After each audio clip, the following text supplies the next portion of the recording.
I followed them across the country, and I would see so many young people at shows, so many people my age, and it really made me realize that it's like all of these people are just looking for a little bit of refuge from reality and looking for an American tradition that's rooted in love and kindness and looking out for one another. And I feel like Ripple really encapsulates that as a song, you know, everybody singing together at the end, and that last line. If I knew the way, I would take you home. I feel like it always makes me want to cry.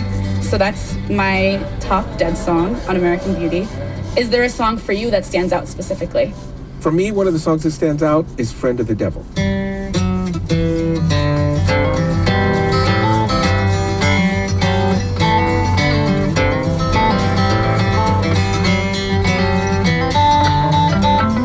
Hear that, the interweaving guitar and bass lines. You know, as a musician, I appreciate the musicality of that intro. Phil Lesh's melodic bass, he's almost taking the lead at places. And then when Billy Kreutzmann's drumming comes in later, just like in everything he does, is exactly what's needed for the music at any particular moment. Nothing more, nothing less.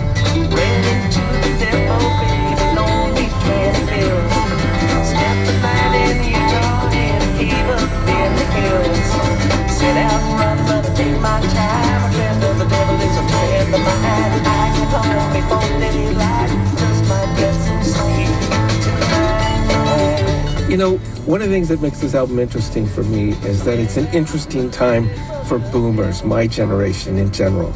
And I think at this point, we're spending more time looking back at our lives, looking back at some of the things that we've experienced. I think it helps us appreciate what we have lived and how we have lived it. And also to remind us to continue to live with the rebellious and adventurous spirit that American Beauty invoked when we first heard it. And it all comes together in a classic album that both young and old can enjoy. Felix, I love talking about the Dead with you, and it's so great to hear what American Beauty means to you. Thanks for doing this. Keep on trucking, Isabella. You too. That's Felix Contreras and Isabel Gomez Sarmiento, two of NPR's resident Deadheads, talking about the Grateful Dead album American Beauty, released 50 years ago today. Trucking, got my chips cashed in, keep trucking, like the Doodah Man together, more or less in line, just keep trucking on.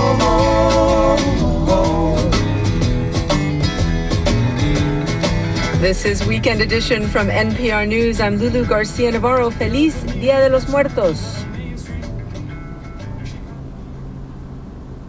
Support for NPR comes from this station and from Noom, a personalized weight loss program based in psychology for helping people change their habits and conquer their goals. Learn more at Noom, Noom.com. From the Wallace Foundation, working to develop and share practices that can improve learning and enrichment for young people and the vitality of the arts for everyone. Ideas and information at wallacefoundation.org. And from the ECMC Foundation at ecmcfoundation.org. Coming up after news headlines, given the staggering volume of mail-in ballots this year, it may be days before we know who won the presidential election and other contests.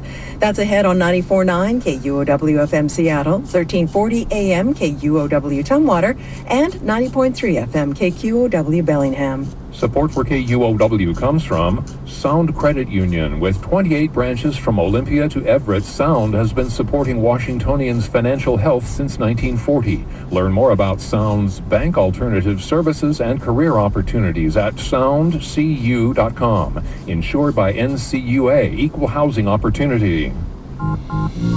Hey, I'm Patricia Murphy, host of KUOW's Seattle Now podcast. Every weekday, we get you caught up on local stories and help explain what's going on in this city. Here's what one listener said about the show. I've been feeling super bummed out on national news lately, and this is a great way to hear what's going on in the community around us. So if you're looking for a new morning news habit, give us a try. Search Seattle Now on KUOW.org, YouTube, or wherever you get your podcasts.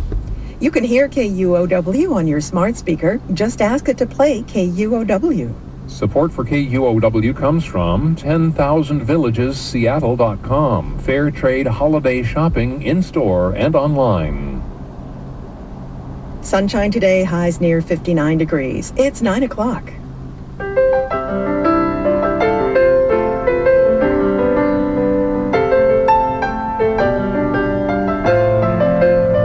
From NPR News in Washington, D.C., this is Weekend Edition.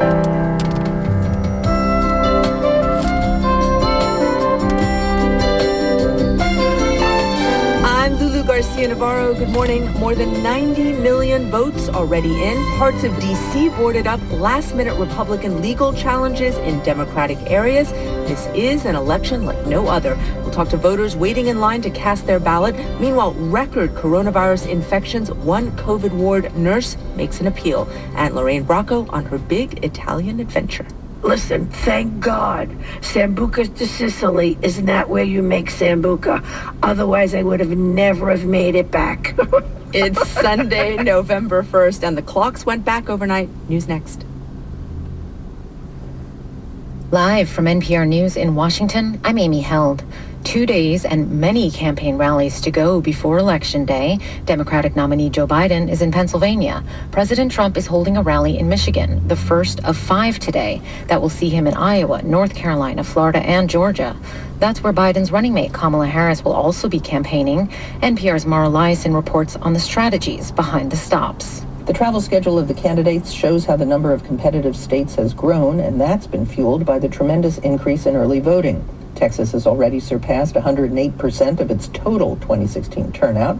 In Georgia, where Trump and Harris will be today, early turnout is 93% of Georgia's total 2016 turnout.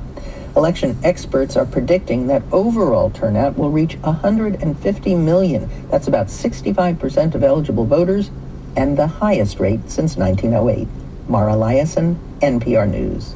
President Trump has tweeted encouragement for a caravan of supporters that appeared to try to run a Biden campaign bus off the road in Texas on Friday. NPR's John Burnett has more. The big blue Biden-Harris bus was barreling down the interstate from San Antonio to Austin when a so-called Trump train boxed it in, shouted profanities, forced it to slow down, and the Biden campaign claims tried to force it off the highway.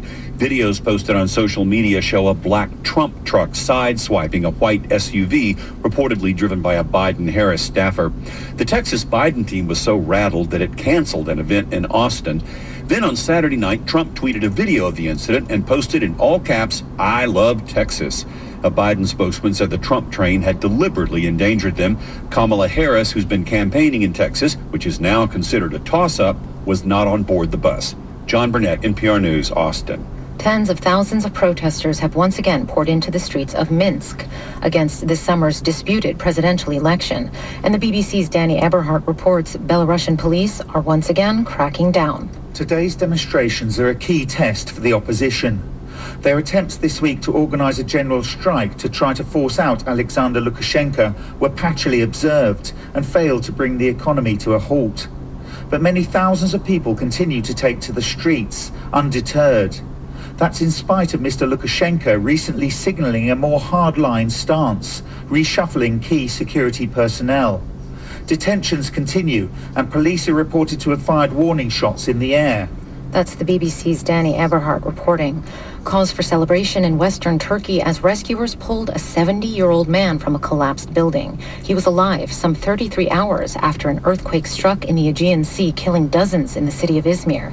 Crews have kept on digging in the search for more survivors. And you're listening to NPR News.